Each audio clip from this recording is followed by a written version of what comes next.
Hey folks, first of all, I hope you have a fantastic weekend or whenever you happen to be seeing this. Thank you for taking the time to watch.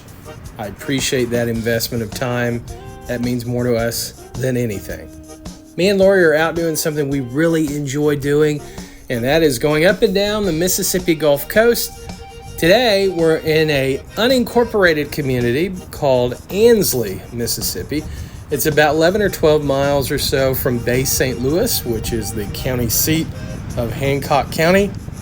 This was an area that was heavily devastated by Hurricane Camille in the 1960s, and then Hurricane Katrina in 2005 completely destroyed the area.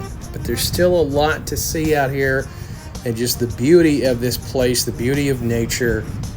We'll be popping in here and there to give some facts about the place.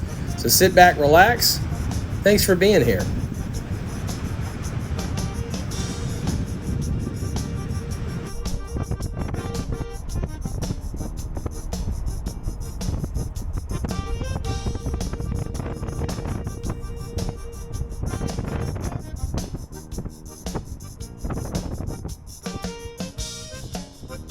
So the rich history of the community of Ansley starts all the way back in the late 1860s when the L&N Railroad, the Louisville and Nashville Railroad, came through.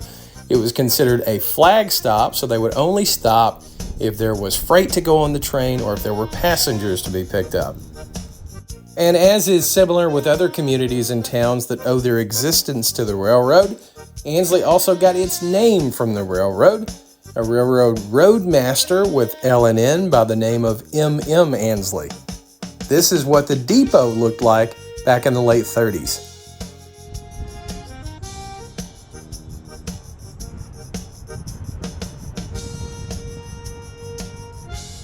So we're actually going to stop and check out the Ansley Preserve. So it's located about a mile south of the community.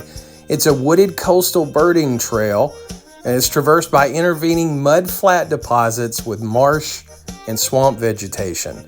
Now, the preserve itself was heavily damaged in Hurricane Katrina. One of the proudest memories for the residents of Ansley is remembering the U.S. Navy Seabees playing such a huge role in helping to put this preserve back together. And shout out to the Seabees. I know we have at least one Seabee watching this channel. We appreciate you.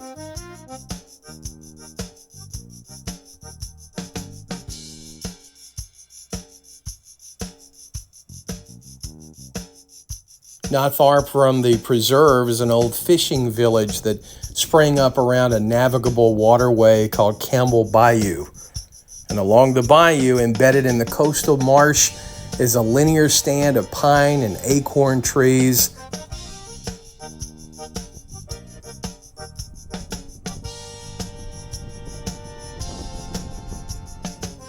Now, this preserve is known as being a birder's paradise, and actually the Audubon Society says there are more than 230 species of birds that are operating in this area.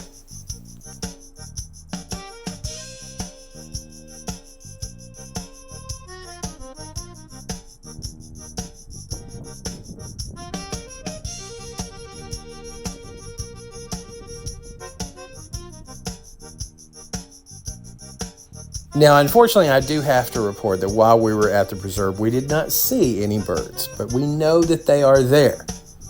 They were just shy that day. Now, while we didn't see birds, we got to see beautiful live oaks, magnolia trees, Spanish moss everywhere. I love it.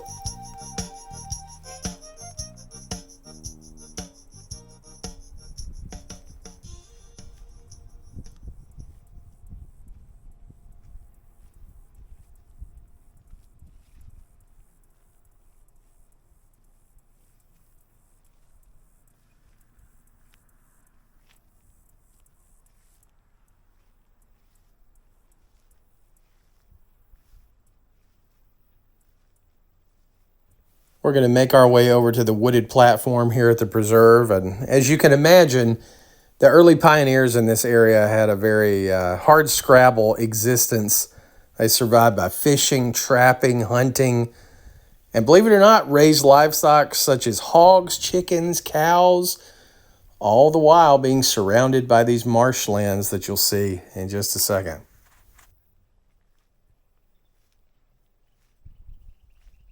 So we are on what's considered a chinner plain, so there's an abundant sediment supply, muddy shoreline.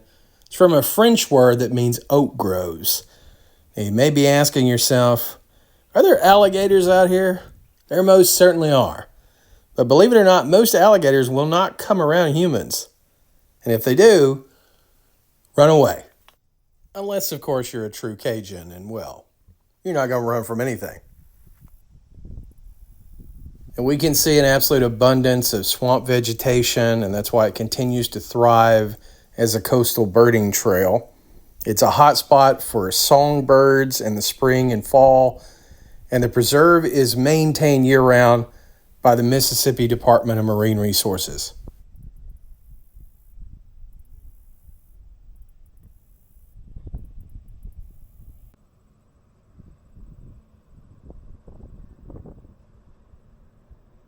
You know, it's kind of mesmerizing just to look out and see this mix of reddish, brown, orange vegetation just as far as your eyes can see. Brackish water, which makes this area so good for fishing. In some cases here recently that's made news in the local area here, there have been about 6 deaths from flesh-eating bacteria. Now, 2 of the instances where men had cut themselves on boats that had come out of the bay. And that's a very real issue. Again, locals know it, but a lot of people moving into this area don't realize that. To stay away from the water when you have cuts. Be very careful that you don't eat, for one, raw oysters in these hot months. Scary. There are marshes and bayous between Ansley and the Gulf. Of course, that makes this area very attractive to people who enjoy fishing, crabbing, all sorts of water activities. People continue to build in this area because of that. Oh, there's something swimming. Is that an alligator? I don't know. It looks like it might be a muskrat or something. I don't know. I couldn't see it very well. Something was swimming.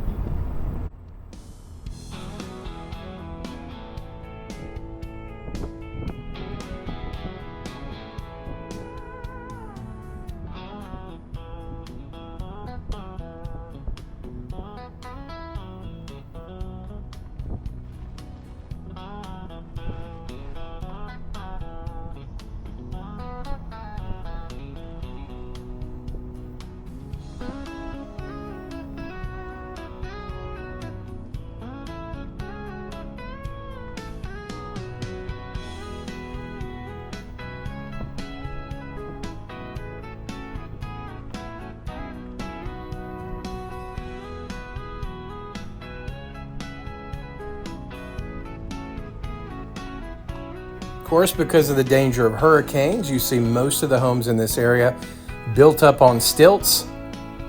That alone is going to cost you somewhere between $80,000 and $100,000 just for the wooden stilts, let alone if you decide to do it in concrete. Eventually, this is the type of home that we want. We don't have an elevated home currently, but where we are, even during Hurricane Katrina, our home was built in 2000. Water got up to the back door but did not come in. But eventually, that's the type of home we want. But I bring all that up to say there's lots of beautiful real estate available, and you're truly, when you're out here, 10 miles out of Bay St. Louis, you can be off the grid, living off the land, fishing the Gulf. Doesn't get much better.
Now, any fellow Mississippians that watch this, maybe you can set me straight here, but since we have moved here, and I say this because we just passed people fishing, and we passed several people fishing out on our little excursion today, but anytime I threw up my hand, not making noise because I don't want to disturb anybody, but anytime we threw up our hand, waved, maybe said hello, did not get that returned.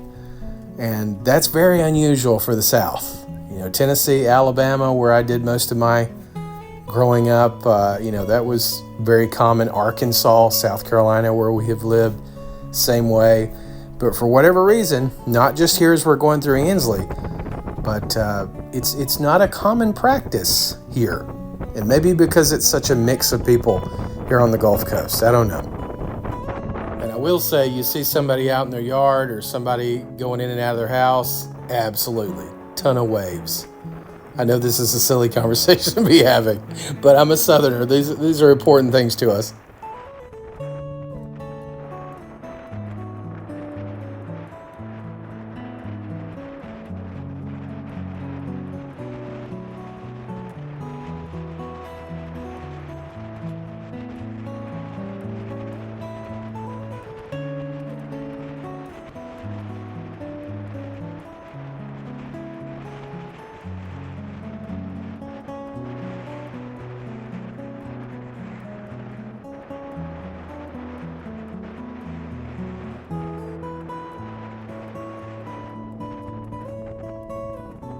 So we don't use this camera a whole lot. This is the DJI Action Cam 3. We mostly use the Osmo Pocket 3 for any, of course, non-Atom videos when we're actually out shooting. And then occasionally, depending on where we are, some of the shorts will just be shot with our iPhones. But I like the Action Cam.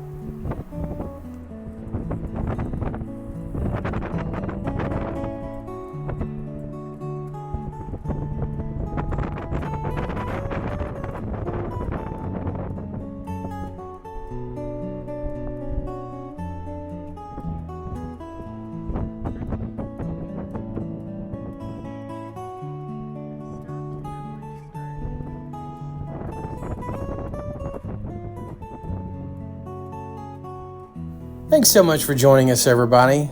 Ansley is a beautiful place, full of hardworking people, and it's nice to kind of end this in the same area that started the town. The power of the train. It carved an important path through this country.